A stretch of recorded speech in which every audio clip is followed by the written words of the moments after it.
अस्सलाम वालेकुम। सर्दियों का सीज़न है और इस सीज़न के खास कर जो बच्चे हैं उन्होंने सीना का मसला बहुत ज़्यादा होता है, बलगम वगैरह या रेशा होता है। लेकिन ज़्यादातर जो है औरतें सिर को आंदन और एक शिकायत करें क्या अस अपने बच्चे को केला दे सकते हैं कि नहीं दे सकते। केला जो है उनका रेशे नाल या सीने की जकड़न का कोई ताल्लुक को नहीं, बल्कि केला तो बेहतरीन एक विटामिन डाइट है। यानी ये विटामिन सी होंगे, प्रोटीन होती है, आयरन होंगे, इनके अलावा विटामिन ए है, पोटाशियम मैग्नीशियम तो कहते हैं समझो घर है। इस वे बच्चे की हड्डियों को मजबूत करें।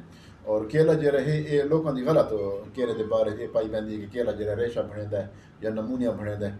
डरन की कोई जरूरत को नहीं। अगर बच्चा थोड़ा बीमार रहा तो उनके वास्ते केला तो मेरे ख्याल में बेहतरीन डाइट है। केला को जरूर दिता करो। केला ना तो रेशा करेंदा है, ना सीने की जकड़न करेंदा है और ना ही बलगम बनेंदा है। लिहाजा केला थोड़े बच्चे को मजीद ताकत देसी, इम्यूनिटी देसी और बीमारी के खिलाफ लड़न की ताकत देसी। दुआ याद रखें। अल्लाह हाफ़िज़।